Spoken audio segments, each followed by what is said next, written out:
All right, Dove, this mic is all yours, and I'm going to go and make sure the radio's on. So here we go. Turn the mic over to you, Dove Fishman. Audrey, as long as you're here, if you want to share and join in, I'd love to hear from you. Uh, Sharon's not here right now, but if you'd like to speak, just I'll be just put your hand up. I'll know that you want to go on. And good morning, everybody. It's Thursday morning, and usually we have. Well, Lori's in Mexico. Sharon may be back. I saw her in the room, but she hasn't been on here on our Zoom link yet. Waiting for her. Thanks to Lynn, we put the radio back on, and we are recording on YouTube, so we're all set. So I'll start us off by saying I've been going through some emotional stuff this morning. Uh, in the last 4 or 5 days since I received that new Ken Wapnick workshop called Awaken When Laughing, and Karen and I have been talking about it, both in the group and amongst ourselves, that the way that we worship idols is we take the world seriously. And the world is basically an idol that we made. It's made by the Son of God as a substitute for our real home. And of course, we take things here seriously. It makes us afraid. It makes us angry. And if you're listening to that video that was just put out by Ken Wapnick's Foundation for A Course in Miracles, just this past week, he just put it out, or was put out for him, even though it was made back in 2007.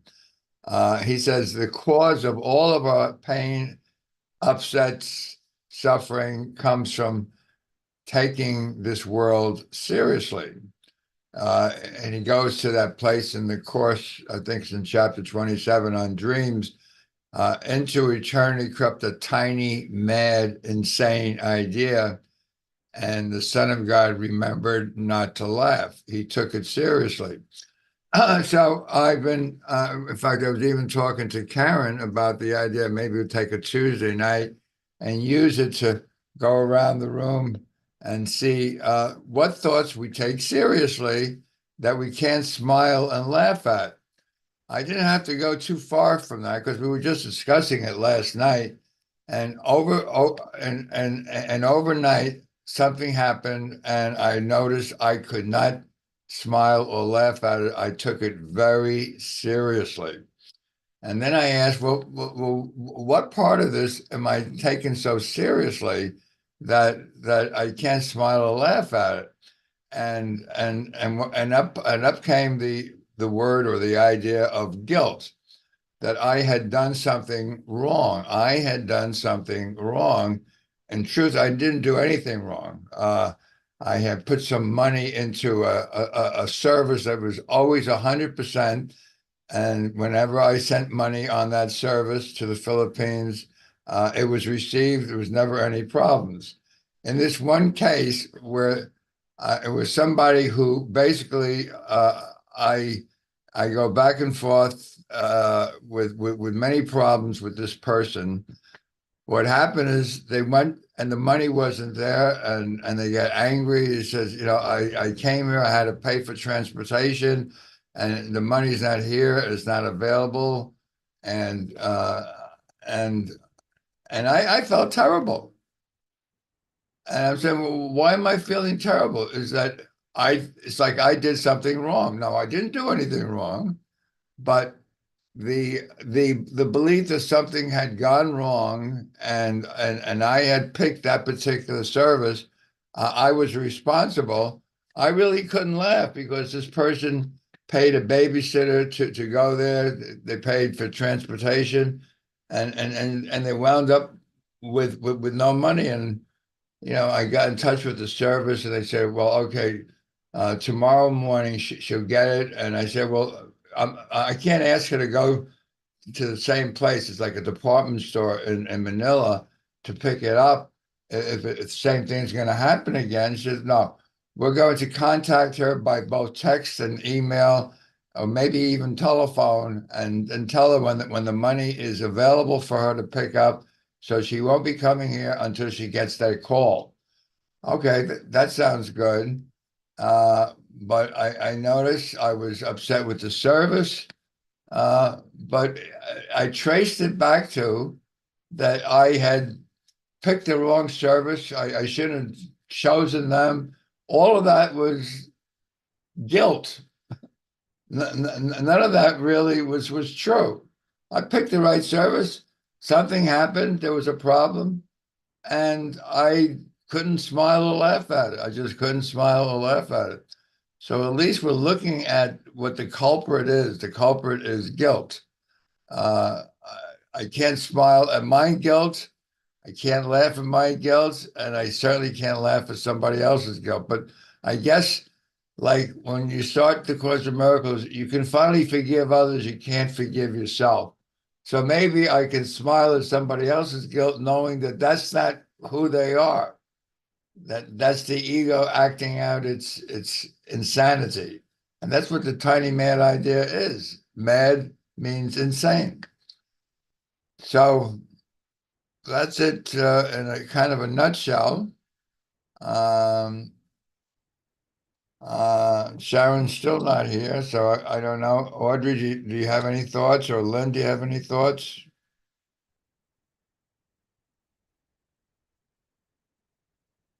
Hello? I I was, was just waiting for my husband to stop in the kitchen because he's got water running, so it's pretty oh, loud. okay, okay, all right, very good. I was also looking at today's lesson number 18. I'm not alone in experiencing the effects of my seeing. So you can be sure on what I just shared. Uh, uh, the person who the money was sent to, she's certainly upset and angry. And the service is kind of upset that I'm upset. I don't know if they're upset, but they said, we're so sorry. We apologize. This won't happen again. So we all seem to see the same thing, and we go through the belief that something has gone wrong. Yeah. Well, actually, that's lesson number 18. I am not alone experiencing the effects of my seeing, and nothing has gone wrong. It just happened, and it didn't happen the way we wanted to. So this world is a place where things happen that we don't want them to happen the way they happen. I mean, nobody wants war, but we have war all the time. Nobody wants sickness and death, but that's what happens all the time.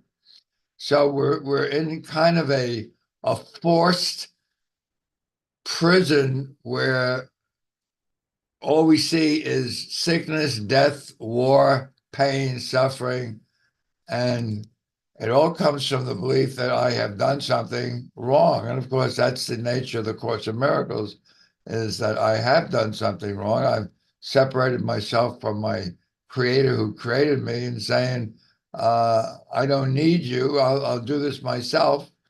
And I'm better, I'm more, I'm special. And no, there's nothing that is happy about being more, better, special. That's the ego's idea that I can do that and be more than my father who created me. And of course, guess what? It's a lie, but it's a belief that I believe is true. It's a lie, but it's a belief that I believe is true. Maybe take a look at the rest of this lesson. It says the idea for today is another step in learning that the thoughts which give rise to what you see are never neutral or unimportant. It also emphasizes the idea that minds are joined which would be giving increasing stress later on. So that goes back to, is it possible to laugh at what I used to be upset and feel terrible about? Can I laugh at it? And I don't know if I can laugh at it.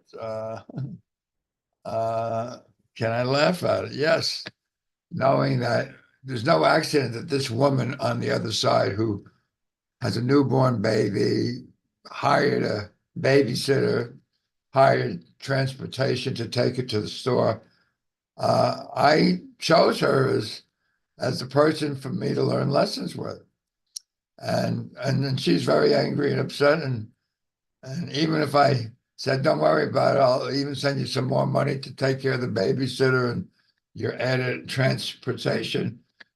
She's not going to be smiling and laughing.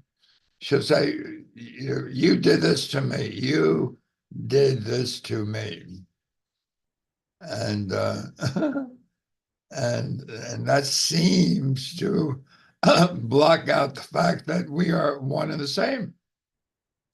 But she is someone who's played the perfect role in my dream. So you find that in Dream Roles, chapter 29, section 4, dream roles, that no one can say or do or think of you in any way other than the role that you have assigned to them. So there's no accident that she's not just a quiet, happy, loving person who says, okay, don't worry about it. I'll get it tomorrow. It's the person who says, you did this to me. You purposely did this to me. No, I didn't purposely do anything, but everybody seems to be suffering from the same mistaken idea. I'm looking in the room and I don't see anybody except Len and me. And maybe it's on the radio, I'm not sure. Maybe it's on the radio. So, so much for waking with laughing. Can I laugh at this? That's the question you got to ask. Am I laughing yet? No, I don't think I'm laughing yet, but I'm not taking it too seriously either. Realizing that this is what I do to myself. That's the secret of salvation, is I am doing this to myself. And I'm, no accident that happened last night, and there's no one here but me to talk about it. So I guess this is what I want to talk about. I guess when Karen hears this, she'll get a chuckle out of it. That even though we were planning an evening, what is it that you should take seriously that you can now laugh at? Maybe we can't even laugh at our own stuff. Why ask anybody else? Audrey has her hand up. Oh, I'm sorry. Go ahead, Audrey. It's your mic. Thank you. Thank you. I was just amused when you're talking about, how the tiny mad idea and we're trying to usurp God. And then I feel like then in this mind, I twisted it even further. Instead of like, I'm better than God, then I flipped it and was like, oh, I'm not worthy of God. Like I just did another twist on it. And so now I'm not laughing at the idea. And I'm also upset that I'm not even worthy. So now I've dumped myself into a further bit of emotions. But I'm just grateful to be able to see through that all too now, because that's the value of having that contrast learning. And even though it seems hard to go through at the time, I think everything is perfectly orchestrated. So I think you're going to be okay now. I'm pretty sure. Thank you. Yeah, thank you so much for that. Yeah, I definitely see that. I definitely see that unworthiness show up because, Like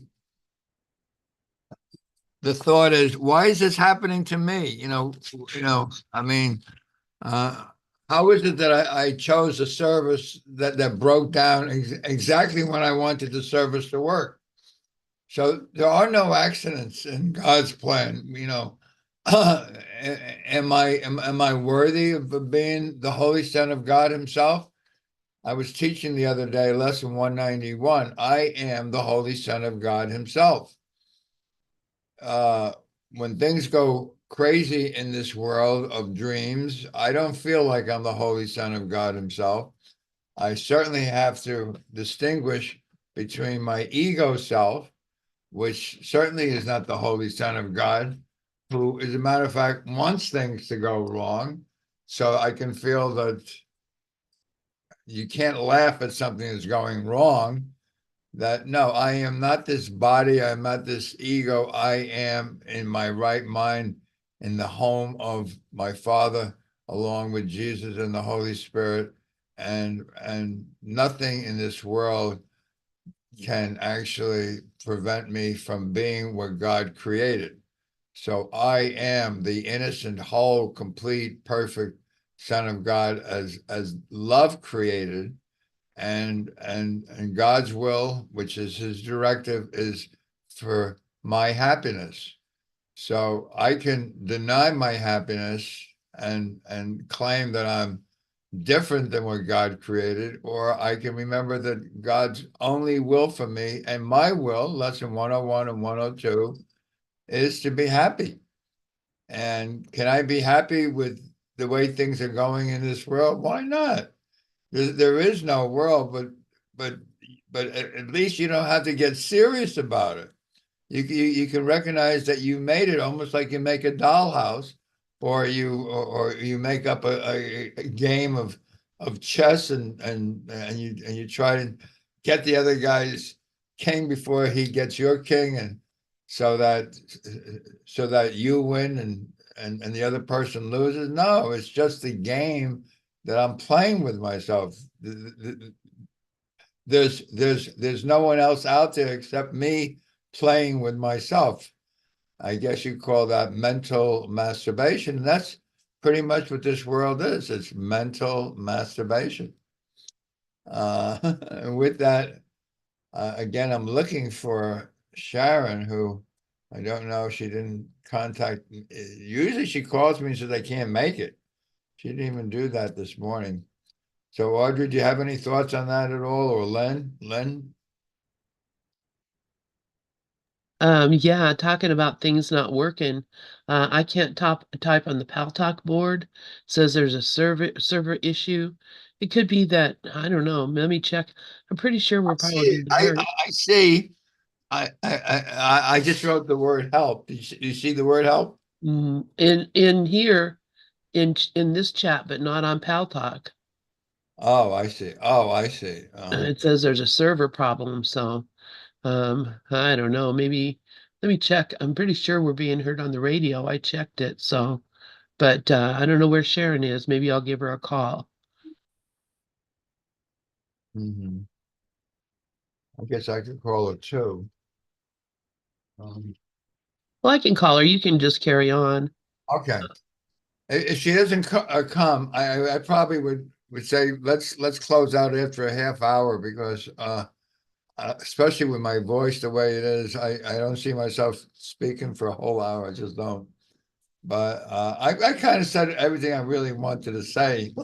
That it's a joke that I just heard Ken Wapnick sing talking about. Don't take the world seriously, and as soon as you take something seriously, you're listening to the ego because only the ego takes the world seriously. And I noticed the very first thing that happens to me, I can't laugh at it, and I looked at it, and why can't I laugh? Well, I believe I did something wrong, but I didn't do anything wrong. But that's the script. So can I get bigger than the script? Can I get outside the script, outside the movie screen, and find myself sitting in the theater passing the popcorn to Jesus and saying, "It's just a movie. You got to laugh. It's just a movie. You got to laugh." Are there any thoughts on that?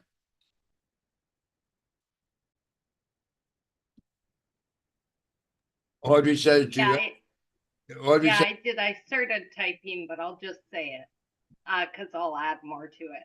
I was just wondering because as you're talking about like having this expression of I feel like I did something wrong, but in the truth, I didn't do anything wrong.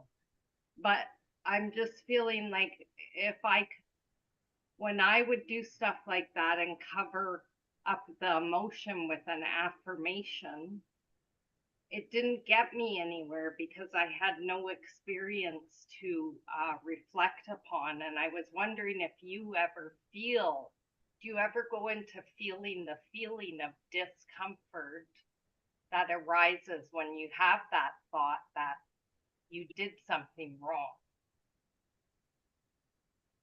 "Okay. Thanks for the question. Yeah, I'm very aware that you can't use an affirmation and change anything real. The affirmation is just words, but there's no experience there. So the question is, did you ever feel that feeling of discomfort that arises with the thought? What comes up for me is I'm not in my right mind. I am not in my right mind when I actually believe my body's eyes and my body's ears and my body's mind thinking that, well, it could have been different. It should have been different. I didn't mean this to happen. Why is this happening to me? Why is this happening to me? And we all know, instead of asking the question, what the ego says, why is this happening to me? And there's never an answer to that question, is what is this teaching me? What is the lesson that I'm here to learn? And what comes up when you ask that particular question is this world is a classroom.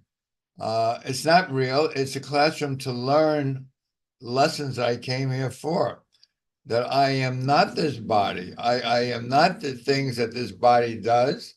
I am, and as long as I think I am, I'm not in my right mind. I'm out of my mind, which is another word for tiny mad idea that I am not what the peace and the love and the light of God has created. I'm certainly not in my right mind. I'm in a insane asylum, hanging out with the asylum inmates that I created or miscreated, so that I can believe that this world, which is, you can say, well, this I didn't make this world. God made this world. No, God didn't make this world. I made it as a shabby substitute for the peace and the light and the love of God. So I'm believing in a lie, and that's what all beliefs in. As long as I believe in anything in this world as true, I will not be in my right mind. Hi, Suzanne. I see. Thank you so much for being here. As you probably heard, Sharon is sick and she can't make it. So if you'd like to jump in, I would love to hear. If you were you probably were listening to the first 20 minutes in which I was talking about, I really can't laugh at feeling that I did something wrong. Do you have any thoughts on that? Yeah, I do, David. I was listening on the radio and I thought I'd come in. I can only stay for about 15 minutes or so because I have another Zoom meeting then. You started out with your experience with Karen, that, we are making idols. If we can't laugh about what is happening here, we are making idols. So my first association was, this is a story that keeps repeating, David, in your life. And I really, really felt your pain. And I really felt that is it Audrey? Audrey, what she asked, I think that's a clue. We try to escape these uncomfortable feelings, this extreme discomfort that for you is with this guilt. We try to escape it by having an agenda or making up an agenda like laughing. So in a way, we jump over the discomfort trying to laugh. But as you found out in this story here, you can't just simply laugh. So why not be this body mind here at the moment where the story seems to be happening? Instead of jumping to I'm not this body, I'm spirit, instead of jumping towards it, which is the ultimate truth. But I feel that we reach the ultimate truth by staying with what is at the moment. And what is at the moment is I feel a lot of pain because of what was happening. And this is a story that repeats itself. And in a way, we could also say this is an identity. I am the guilty one. This is an identity. So the question that Byron Katie asks, which I always feel is so, so helpful, who or what would I be without this story?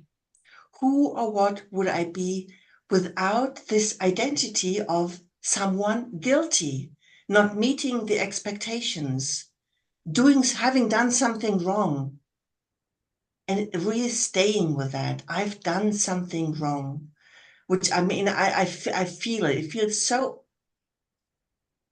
awful. We want, as human beings, we want to escape it. But sometimes these stories repeat until we see we can't escape it. So why not just stay in it, in this discomfort, in this identity that I have made for myself, so that I do not have to give up.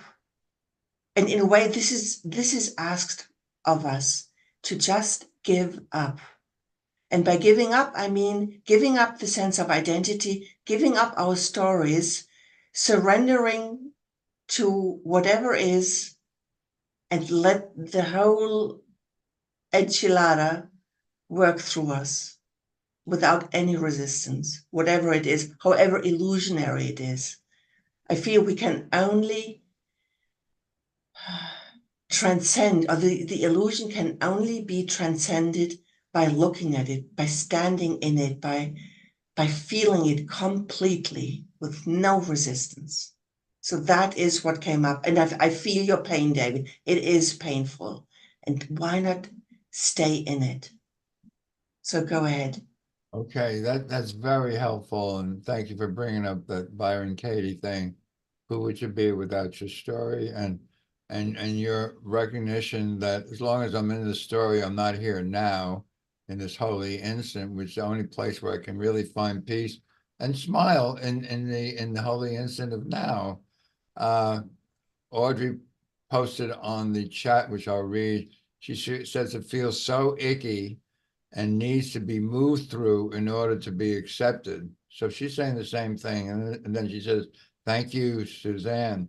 So you have to move through it and maybe stay in it and feel it, and then recognize that that is not what I am. But I did make up the story. Why try to leave the story? You know, the story is something that I wanted to go through, and I guess to recognize that I have a choice.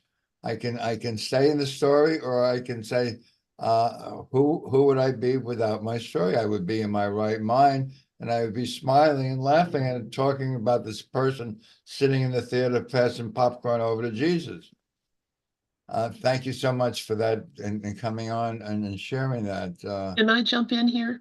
Lynn, sure, absolutely. It's okay. I did hear from she did send us a message on Facebook, Sharon did. But what I wanted to say is when you have these feelings, Jesus is very specific in A Course in Miracles.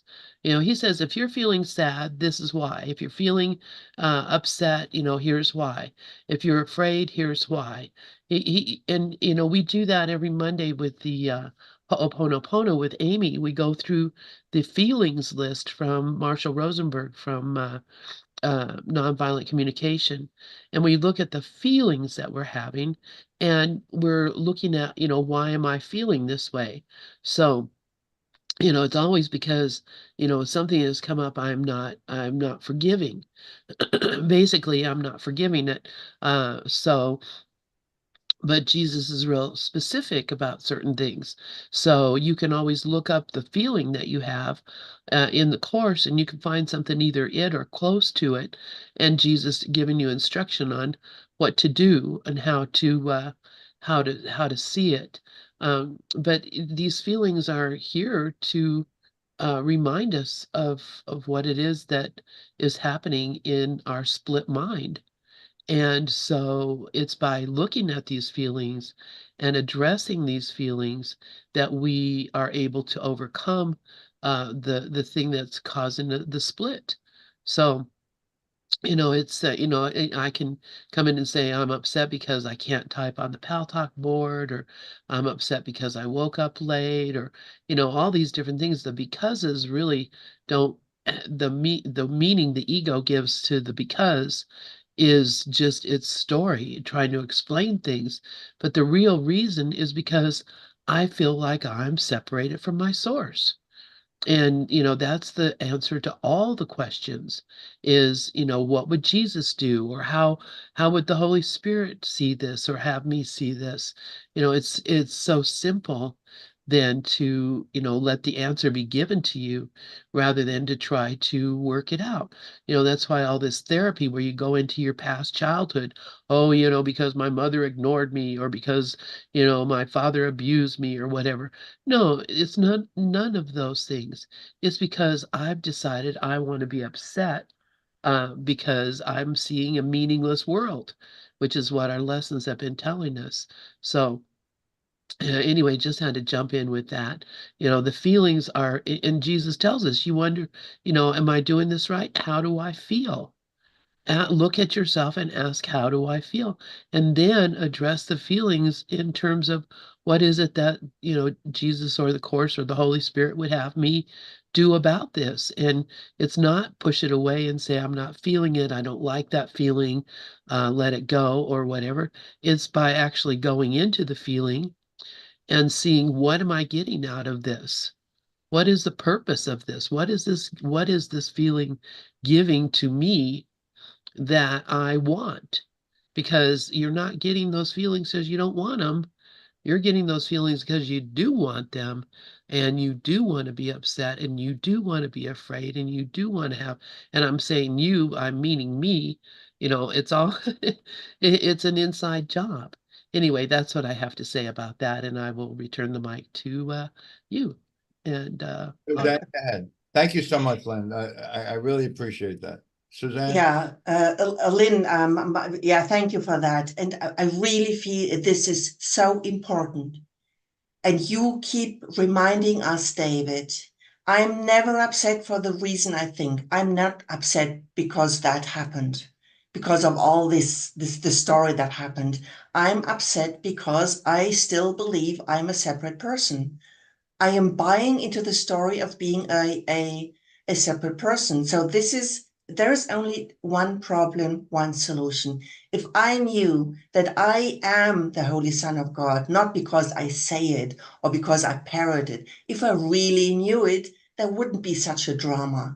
Things would maybe happen the same way, but there would be a peaceful way of dealing with it. And not like, oh my goodness, I did something wrong. And what we get out of building up these stories is a sense of identity, even if that sense of identity feels awful, right? But it still gives us a sense of meaning. I am somebody. I'm somebody who's feeling guilty, sad, angry, whatever. I am somebody. So just let's remember, I'm never upset for the reason I think. I'm upset because I think I'm separate and you are separate, and there are bodies here that are in a conflict. So for me, it's really not even, although I'm using a lot of words now, I have to admit, just let go of the words. Just like Lynn said, stay with the feeling that is aroused by a story, not trying to resolve anything on the outside, but really stay with this yucky feeling of, oh my goodness, I did something wrong. I didn't meet their expectations,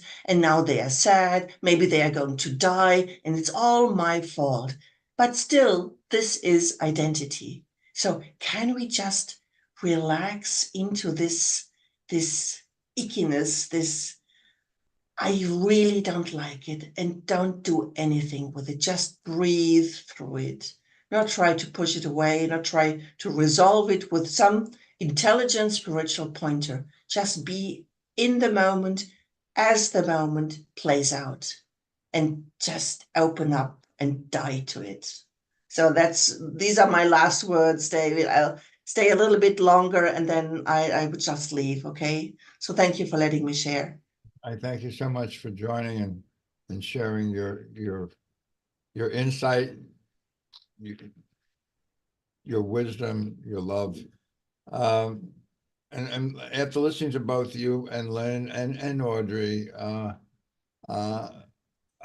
do have this one thought that, you know, basically, as the Course in Miracles says, the thought does precede the feeling. And as both of you are pointing me to my feelings, I am saying, but what is the thought that precedes the feeling? And what comes to me, which I want to share, is the thought that I'm a do-gooder. And how is it possible that somebody who's a do-gooder could do something and it's perceived as, why did you do this to me? And so, you know, as you pointed out, people have expectations. Now, there are no real people outside of the dream that I'm having that I am responsible for other people's feelings. And I guess, you know, as I say that, I remember as a child, my mother went through a lot of pain and suffering, and I always thought that maybe I could find the answer to her problems. Of course, that was just a dream I had. That was just a dream, and of course, you can't really make somebody else happy, and so this whole thing was I'm trying to help this person who I've helped many times before. She certainly is a person in my dream role characters who doesn't really appreciate anything I've ever done, always wants more. So I found myself in a place where I just am not the person that I want to be, which is a person that can help other people. And I don't know if any of that makes sense, but that's what comes up for me is that I'm a do-gooder that somehow has done something wrong. Yeah, David, I jump in again. I'm sorry. Yeah, that's the attachment, David. That's not a woman with a newborn baby. That's your mother in disguise, and that's the attachment. Right? I mean, both are the Son of God in disguise, but as long as we are identified with the body mind, we see specific projections in those seeming others out there. And the entanglement is that the guilt that you feel is, I'm talking psychologically here now, is towards your mother. You couldn't save your mother, David, and you will never be able to save your mother because your mother is an aspect within your own mind. So it's really about allowing things to exactly be as they are.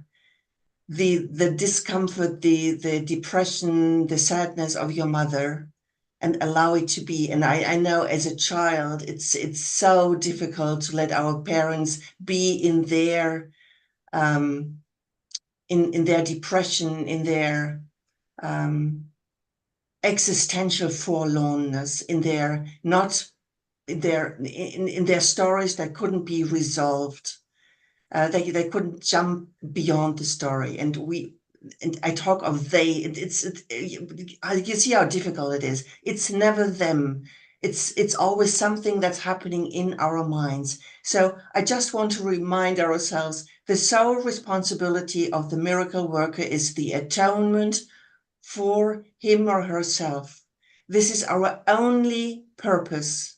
Because with that purpose, everything else will be resolved. We will not see others as persons. We will see the Holy Son of God in everyone, including ourselves. So, and for me, the only way of getting out of this entanglement is being still. Just be still. Let yourself be pushed by all these stories. Feel the discomfort. Feel, I want to get out of it. I want a solution. But from the ego, we will never be able to find a solution because the solution is beyond the ego. The solution is the ego death, including all the projections that we have made. Yeah, that's That's it, David, for me. so good, Suzanne. Thank you so much. There was no accident that this Mhm. whole thing showed up the way it did. Sharon couldn't be here. You came on and you presented it the way you did. And thanks for bringing me back to the idea that my only responsibility is to accept the atonement. The moment you accept the atonement, there's no one out there that is separate Yes. from me. It is a dream that I'm having, and the dream will keep going on as long as I give meaning to the meaningless. So thank you so much for that input. In a way, I feel healed in this moment. Good. Thank you so much. Thank you, everyone. I'm going to leave now, okay? See you tomorrow, David, okay? Okay, love you. Bye-bye. Thank you. Love you Thanks, all. Suzanne. Good to see you, sweetheart. Yes, same. Thank you. Bye-bye. By the way, do you want me to send you that Ken Wapnick thing on waking up laughing? No, Oh, no, thank you, David. I'm sorry. All right. Audrey, do you want to share anything? Zulma, Len, I'm kind of complete.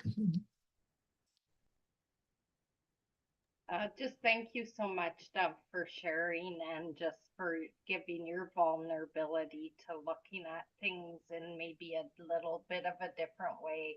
I love that we are brought back to being reminded that it is within our own minds. There's nothing that I need to do.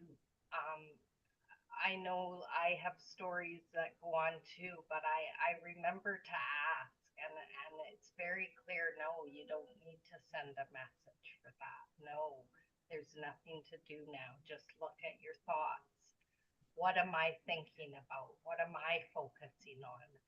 And I do choose peace, and I choose to do this work within my own mind. It's like if everybody worried about cleaning up their own backyards, we would have a pretty beautiful space. So thank you. Okay, yeah. None of these thoughts really mean anything. And, like my mantra is, I don't know what any of this is for. But if you ask the Holy Spirit, and it's almost like the sharing that Suzanne gave was literally from the Holy Spirit. Um, uh, you're making it all up. Uh, uh, it's still your belief in guilt, uh, which is the idea that I'm separate, I'm alone, and none of that is true. The separation never happened. I took it seriously, uh, and even though you can call it a dream, as long as you're talking about people in the dream, you are taking the dream very seriously. It's that simple. Can I laugh at what was a tragedy or a drama and see it as a comedy of errors? Of course, it was a comedy of errors because it never happened, but it seems to have happened. Are there any thoughts on that? Maybe Len, Zoma, Audrey? Yeah, that's honestly, that the word seems is so important here because it's a perception. And so, this is all we're asked to is look at our perception of what is happening and know that if something seems to be going wrong, know that this need not be. Know that this is not reality. Know that it's a story I'm telling myself. And if you just recognize that, then you can stop it. But if you think that somehow or the other it's happening and it's happening to me from some outside force, something else, someone else, somehow or the other, I'm being acted upon instead of I'm the actor, then I'm going to be the victim always. I'll always be the victim, and it's not until I take responsibility for the world I see and take responsibility for the story, and ask myself, why do I want this? Because that's always the question. And you don't even have to really come up with the answer why you want this. It becomes evident that you're getting it because you want it. And so, what do I really want? I want the peace of God. So it's just so simple then to just ask for the peace of God and allow yourself to experience the peace of God. Because the only reason I'm not experiencing the peace of God is because I think I'm guilty. And I think I think I deserve to be punished. These are the questions that we need to ask ourselves. Why do I think I need to be punished? Why do I think I need to be uh, uh, why do I think things need to be different? Nothing needs to change, and everything is perfect just the way it is. Um, and if I don't think so, then I need to go think again because Jesus assures me it's all perfect. Everything is the way it's supposed to be right now in this dream. This is the story I've decided I want to hear, and as long as I want to hear that story, I'm going to hear it. I can't get away from it. It's just going to come back in another form. I can commit suicide. I'll come back in the same situation. There's Good morning, Glorian. Okay, back to you, Dove. And if you want, I could play today's lesson if you're complete or if there's nothing else to say. But you just let me know. Well, as you were sharing, something else came up for me, and that is, I always say, you either are into the the quantitative way of looking at things, and quantitative has to do with numbers, or you're into the equality or the content. And the content is, as you asked, what is it that I want? I want the peace of God. That's the equality. And what are we really talking about here? The idea of money, which is certainly on the quantitative, so I'm making that which is quantitative, which is certainly not of God, important. When as a matter of fact, it's just, what difference does it actually make? Because I'm going to be sending more anyway to kind of make up for the transportation and all that. So it must be my investment in the quantitative that keeps me stuck. So even though it appears to be, that there's other people, no, there's no other people. It's my investment in something that is not real. The quantitative is not real. The qualitative is real. And if I stay with all I want is the peace of God, the the quantitative becomes meaningless. All the early lessons as my meaningless thoughts are showing me a meaningless world. Well, any thoughts that you have of quantitative will always show you a meaningless world because you're into something that you made as a shabby substitute for the love of God. You can't you can convert quantitative into qualitative. You can't do that. They are in two different worlds, two one is real and one is not. So I'm glad that I came to that because as much as you can talk about this stuff, as long as you are into it shouldn't have happened. What is it that shouldn't have happened? Nothing happened. Nothing happened. Um, And with that, we have a few more minutes left. Are there any thoughts on what I just said, Audrey or Zulma or Len? I just wanted to say, yeah, if I think that, people are depending on me and I'm their salvation, then I've taken on a role that doesn't belong to me. If I think that, they need me because I'm the one who gives them their money for food, then I've taken on a role that doesn't belong to me. They don't need me. They need what I need, and what we all need is our connection, remembering our connection to God. So, there's been many a time when I've been in a bad situation, financially or otherwise, health wise or whatever, that I've forgotten that. And I thought, somebody giving me money was going to save me, or, seeing a doctor and getting some medicine was going to save me, or all these different, I keep making the same mistake over and over. I'm not anybody else's salvation, and no one else is my salvation. There's only one responsible for that. And I'm not. Do I think I'm God? No, I don't. I mean, I guess I do. Because I think, the same thing about my kids. How would they get along without me? How would, I put myself in a situation that in a position that I don't belong in. So, if I think that uh, the world depends on me, then I'm in a bad spot. That's all I can say. Anyway, thank you, Dove, for letting me share. And yeah, a couple more minutes, and I'll let go. Yeah, thank you for that, because that's right on, really right on, and kind of hits the nail right on the head. Bingo. Um, I felt for some reason I have a thought that I want to read, that very famous page 90 of the textbook, which is in italics, at the very end of chapter 5, which is the decision for God, chapter 5, section 7. It says, I must have decided wrongly because I am not at peace.